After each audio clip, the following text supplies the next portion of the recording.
Toshakhana 2 case की समाअत, Adiala jail के बाहर ताजा सूरत हाल, अलीमा खान को फिर रोक लिया गया।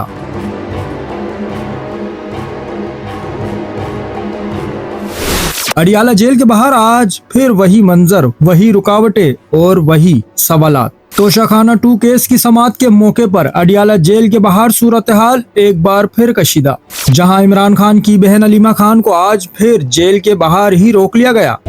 ये रोक क्यों रहे हैं? ऐसे ही कह रहे हो हैं या रोक दिए? ये नहीं रोक सकते।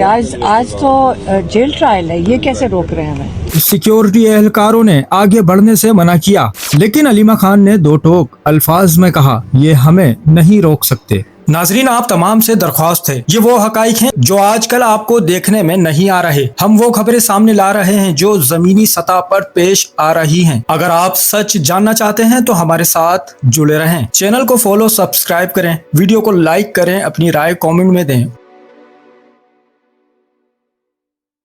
चैनल को सब्सक्राइब करें, फॉलो करें, वीडियो को लाइक और शेयर करें। शुक्रिया।